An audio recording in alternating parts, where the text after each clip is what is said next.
Friends, thank you for being here today. We often look to our history books to understand where we came from, but rarely do we look at the map of our own country to understand where we are going.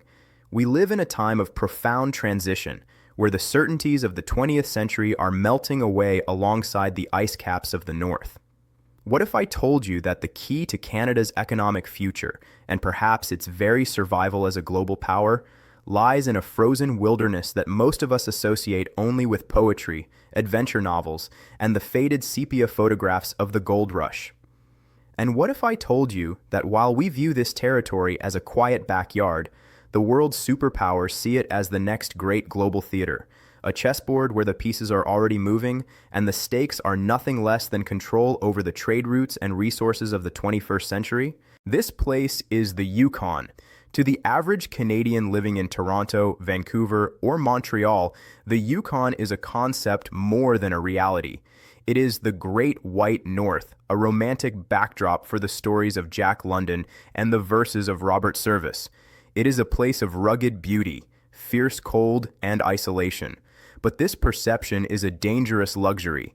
The geography of our world is changing, and the Yukon is shifting from a remote cul-de-sac into a critical global gateway. Today, we are going to look past the romance of the frontier and examine the hard realities of economics, geology, and geopolitics. We are going to explore why a territory with fewer people than a single neighborhood in Mississauga sits upon resources worth tens of billions of dollars. We will discuss why its position on the map, wedged between the American military fortress of Alaska and the opening waters of the Arctic Ocean, makes it one of the most strategically valuable choke points on Earth. This is the story of the gateway that could reshape Canada's economy. Let's begin by confronting the paradox of what many call the empty quarter. For to understand the future, we must first grasp the sheer scale of the present reality. The Yukon is a land of contradictions. It is vast, covering 443 square kilometers. To put that in perspective, this single territory is larger than the state of California. It is bigger than Germany. It is roughly the size of Spain. Yet, despite this immense footprint, it is home to a population of only about 4,700 people. The population density is approximately 0.10 people per square kilometer. It is one of the emptiest places on the inhabited Earth. Furthermore, this population is not spread evenly across the land. Roughly 60% of all Yukoners live in one place, the capital city of Whitehorse. Outside of that urban center, the territory is a sprawling wilderness of mountains, forests, and rivers, dotted by a handful of tiny communities. Dawson City, once the Paris of the North, now has a population of about 2,400. Old Crow, the northernmost community, is home to fewer than 250 souls. From the outside, looking at these numbers, one might dismiss the Yukon as a demographic statistical error, a forgotten corner of Canada that relies on federal transfers and tourism. But this empty quarter paradox misses the critical point. Strategic value is no longer determined by how many people live in a region. It is determined by where that region is and what lies beneath it. The Yukon is not isolated. It is merely waiting. It borders Alaska, sharing a 1,010-kilometer boundary with the United States. To the north, it touches the Beaufort Sea, the gateway to the Arctic Ocean. For thousands of years, this location was a barrier. The ice locked the north and the mountains locked the south. But the ice is melting. As the Arctic warms, shipping routes that were impassable for human history are opening up. The Yukon sits right next to the Bering Strait, the corridor linking the Pacific Ocean to the Arctic. It is positioned to feed and service the Pacific-Arctic Gateway from Canada's side. This is the fundamental shift. The very geography that kept the Yukon isolated for centuries is about to become its greatest advantage. But to understand the weight of this future, we must look back at the resilience of the past, echoing the days of the Klondike. The story of the Yukon's potential is not new. It is a story that has been sleeping for a century. It began with a whisper that turned into a roar in 1896. Gold was discovered in Bonanza Creek, a tributary of the Klondike River near what would become Dawson City. It was a discovery that changed the world.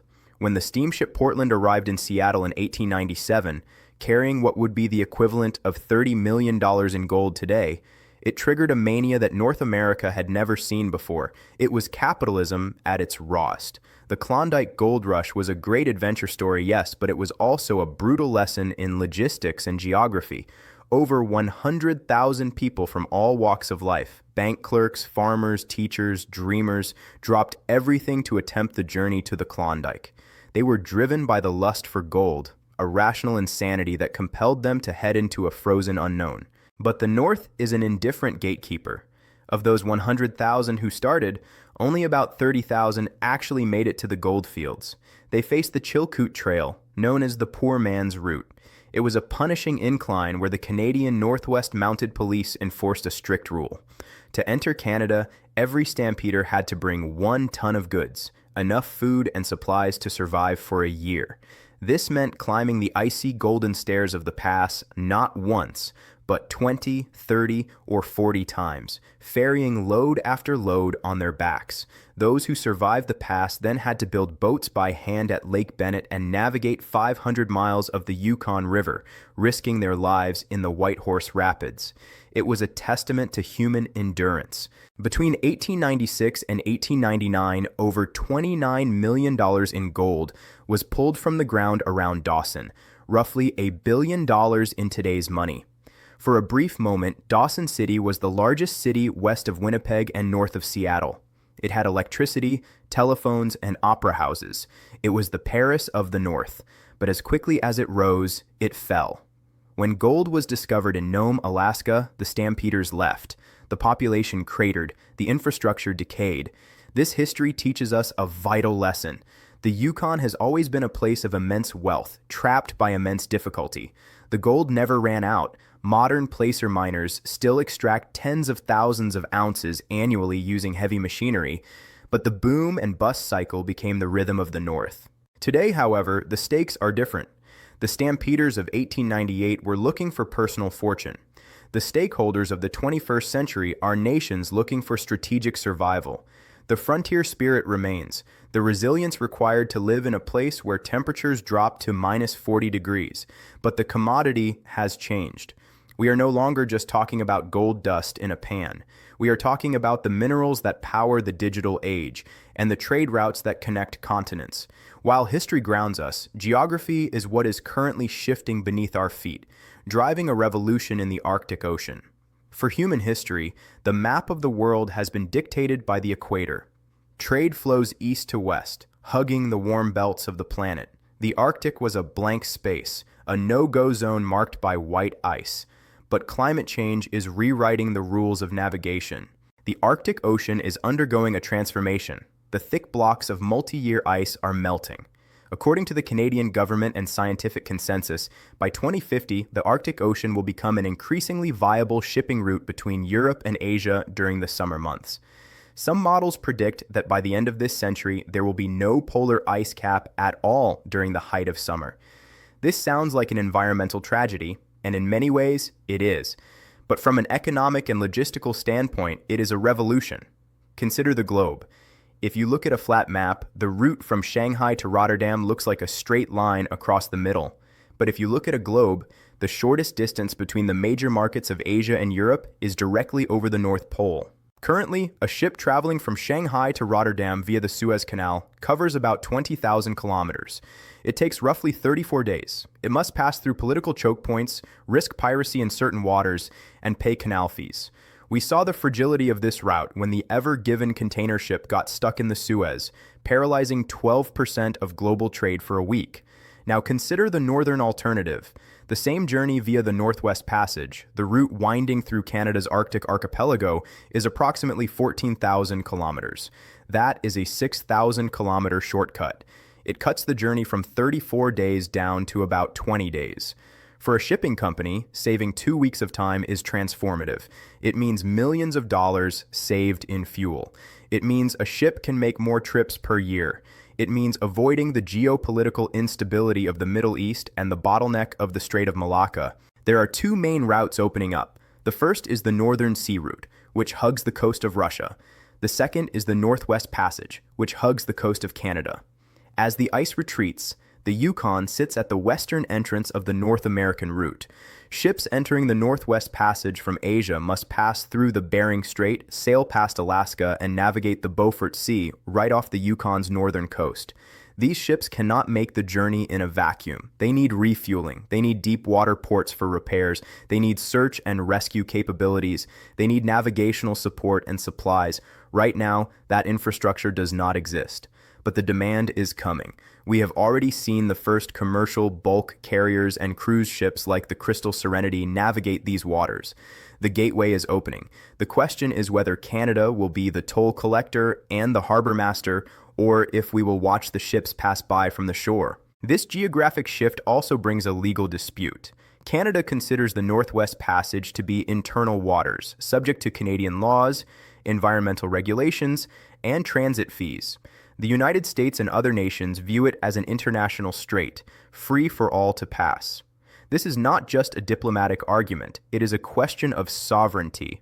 If the Yukon and the North are to be a gateway, Canada must possess the capacity to enforce its claim. If the melting ocean provides the highway, the geology of the Yukon provides the cargo, revealing a treasure vault of critical minerals for the 21st century. We spoke of the gold rush, and indeed, gold remains a pillar of the territory's economy. But in the 21st century, gold is merely a store of value. The real prize lies in critical minerals, the building blocks of modern technology, green energy, and national defense. The world is currently in a desperate race to secure supply chains for the materials needed to build electric vehicle batteries, wind turbines, smartphones, and advanced weapon systems. Currently, China dominates the processing and production of many of these elements, controlling roughly 80% of the global rare earth market. Western nations are scrambling to diversify.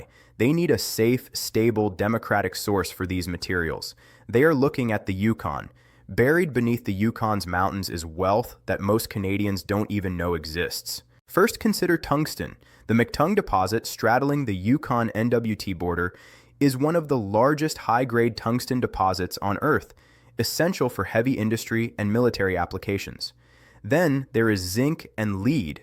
The Yukon has a rich history here.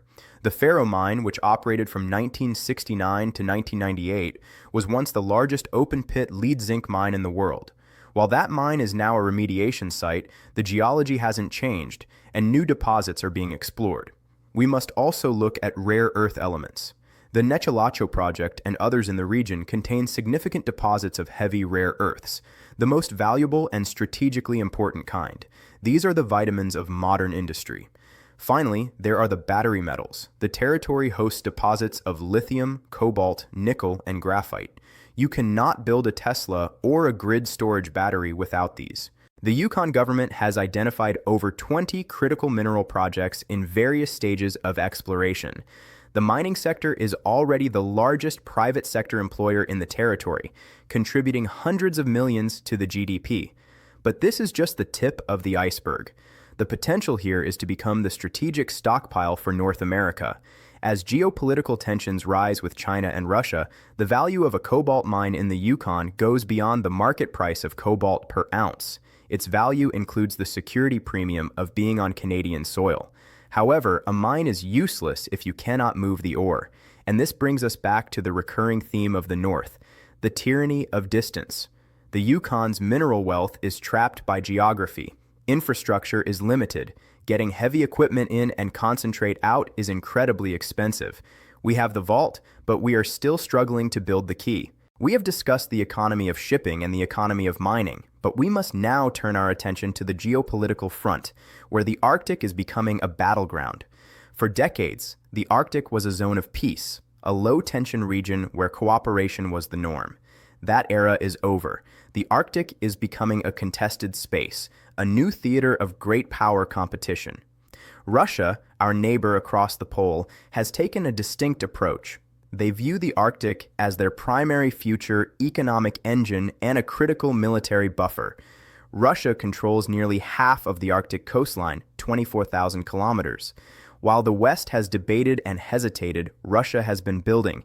In the last decade, Russia has reopened over 50 Soviet-era military bases in the Arctic. They have built new airfields, deep-water ports, and search and rescue stations. They have the world's largest fleet of icebreakers, including nuclear-powered vessels, that can smash through the thickest ice. More concerning to military planners is the offensive capability being positioned in the north. Russia has ramped up weapons testing in the region, including hypersonic cruise missiles that fly at 9 times the speed of sound. They are testing bombers capable of carrying nuclear weapons from Arctic air bases, bases that are closer to the Canadian Arctic than Ottawa is. NORAD, the North American Defense Organization, has tracked Russian and Chinese bombers flying joint patrols near the coast of Alaska. This brings us to the Polar Silk Road. China, despite being thousands of miles from the Arctic Circle, has declared itself a near-Arctic state. It is investing billions in icebreakers and infrastructure, eyeing the resources and the shipping lanes. Where does the Yukon fit into this global chessboard? It is the bridge. The Yukon shares a long border with Alaska. Alaska is the United States' primary Arctic fortress, home to missile defense systems, Air Force bases, and early warning radars. The only land route connecting Alaska to the continental United States runs through the Yukon. The Alaska Highway is not just a road, it is a strategic umbilical cord. As the U.S. ramps up its Arctic presence to counter Russia and China, the Yukon's strategic value to Washington increases. We are the land bridge to the American Arctic. Canada is responding, albeit slowly. The federal government has pledged billions over the next 2 decades to modernize NORAD, buy new surveillance aircraft, and upgrade Arctic defense. We are seeing exercises like Steadfast Defender, where NATO troops learn to fight in the freezing cold. But we are playing catch-up. Russia has more bases, more ships, and more infrastructure. Canada has vast territory, a small population, and a history of underinvestment in northern defense. The Yukon is on the front line of this new reality. It is no longer a buffer zone. It is the line of contact. This reality is sobering, and it forces us to ask tough questions. Do you think Canada is doing enough to assert its presence in the face of this military buildup, or are we falling too far behind? I'd love to hear your perspective on this. Please let me know your thoughts in the comments below. We have established the potential, the shipping routes, the minerals, and the strategic necessity. Now we must face the great Canadian challenge, the infrastructure gap. It is a paradox. The territory has resources worth billions, but it lacks the roads, ports, and power grids to capitalize on them. Let's look at transportation. The Yukon is not roadless, but it relies on a fragile skeleton of highways. The Alaska Highway is the spine. The Klondike Highway connects Whitehorse to Dawson. The Dempster Highway runs north to Inuvik, but the Dempster is a gravel road sitting on permafrost, subject to washouts and seasonal closures. It is an engineering marvel, but it is not a heavy-haul industrial corridor suited for massive global trade. Crucially, the Yukon has no tidewater port of its own. It relies on the port of Skagway, which is in Alaska. This means Canadian resources often have to leave the country to be shipped. To the north, the port of Tuktoyaktuk in the Northwest Territories is the closest Canadian option, but it suffers from shallow waters that limit the size of heavy cargo ships. There are proposals on the table. The Grays Bay Road and Port Project would connect the mineral-rich Slave Geological Province to the Arctic coast, potentially linking Nunavut and the Northwest Territories to the global market. There are discussions of expanding the Dempster. There is the Yukon Resource Gateway Project, a partnership to upgrade roads into mining districts. But building in the north is agonizingly expensive and difficult. We are dealing with permafrost, frozen ground that is now thawing, causing roads to buckle and heave. We are dealing with a construction season that lasts only a few months. We are dealing with the need to respect Indigenous land claims and ensure that development benefits the First Nations communities who have been the stewards of this land for millennia. Then there is the power problem. You cannot run a modern mine or a deep water port on diesel generators alone. The Yukon's hydro capacity is limited. Expanding the energy grid to support a resource boom is a multi-billion-dollar challenge. And finally, the people. With a population of 47,500, the Yukon has a tiny labor force. Major projects rely on a fly-in, fly-out workforce from southern Canada. These workers come, earn their money, and leave. They do not buy houses, they do not start businesses, and they do not build communities. This prevents the Yukon from developing the self-sustaining tax base it needs to fund its own growth. However, there is one final critical pillar to this structure that we have not yet touched upon. We have spoken of the land, the water, and the metal, but we must speak of the people who have called this territory home for 10,000 years. We cannot discuss the future of the Yukon without recognizing the human keystone, the indigenous peoples who are moving from the margins of history to the center of its economic engine. In 1898, the Klondike Gold Rush was an exercise in displacement. The First Nations people were pushed aside, their lands seized, and their way of life disregarded in the frantic scramble for nuggets.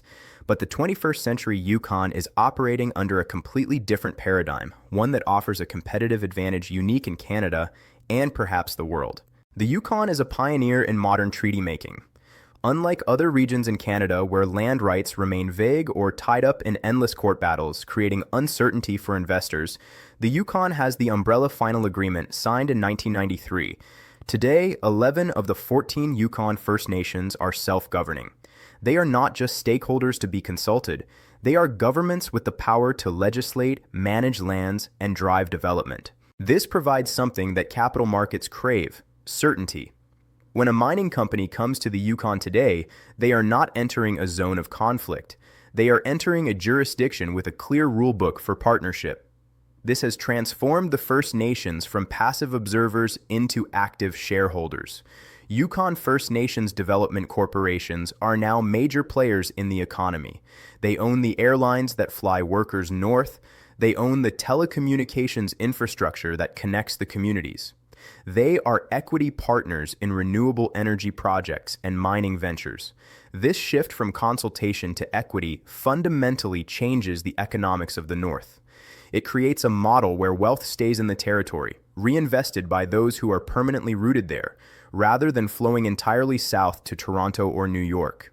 It breaks the fly-in, fly-out curse by anchoring development in local ownership. Furthermore, this partnership is the guarantor of environmental integrity. The world is demanding clean minerals. Manufacturers of electric vehicles in Europe and North America are under immense pressure to prove that their cobalt and rare earths are not sourced from conflict zones or environmental disasters. The stewardship of Yukon First Nations, who serve as the guardians of the land, ensures that projects meet the highest environmental, social, and governance (ESG) standards. This stamps Yukon minerals with a premium of ethical provenance that cheaper competitors cannot match. Finally, we must recognize that Indigenous sovereignty is the bedrock of Canadian sovereignty. We speak of defending the Arctic with icebreakers and jets, but true sovereignty requires a permanent, thriving population. The Canadian Rangers, the eyes and ears of the military in the North, are predominantly Indigenous. Their presence on the land, their knowledge of the ice, and their vibrant communities are the living proof of Canada's claim to the Arctic. You cannot claim a land you do not inhabit, and it is the Indigenous peoples who ensure the North remains inhabited, vibrant, and Canadian. So, as we consider these challenges and opportunities, we arrive at a call to action for our sovereignty. We stand at a crossroads. The Yukon generates a high GDP per capita, about $78,000 per person, but this is a fraction of what it could be. The territory possesses the holy trinity of strategic value: location, resources, and access. The location serves as the gateway between Asia, Europe, and North America. The resources are the minerals essential for the future economy, and the access is the opening Arctic Ocean itself. Geography and climate kept the Yukon remote for generations, but that same geography is now making it one of the most strategically relevant territories in Canada. The gateway is opening, whether we like it or not. The ice will melt regardless of our policy papers. The ships will come regardless of our readiness. The demand for minerals will skyrocket regardless of our road network. The question is not what the world will do to the Yukon. The question is what Canada will do for the Yukon. Will we invest the billions required to build the ports, the all-season roads, and the energy grids? Will we assert our sovereignty not just by drawing lines on a map, but by having a physical, active presence in our own waters? Will we partner with Indigenous nations to build a sustainable economy that breaks the boom and bust cycle? Or will we let this opportunity pass? Will we let the Northwest Passage become an international thoroughfare where we are merely spectators? Will we leave our critical minerals in the ground while we buy batteries from geopolitical rivals? If you found this analysis valuable and want to see more content on how geography shapes our world, please take a moment to like this video and subscribe to the channel. Your support helps us bring these important stories to light. The Yukon is more than a Jack London novel. It is the prow of the Canadian ship cutting into the waters of the 21st century. It is time we stopped looking at it as the edge of the world and started recognizing it for what it truly is, the center of our future. Thank you.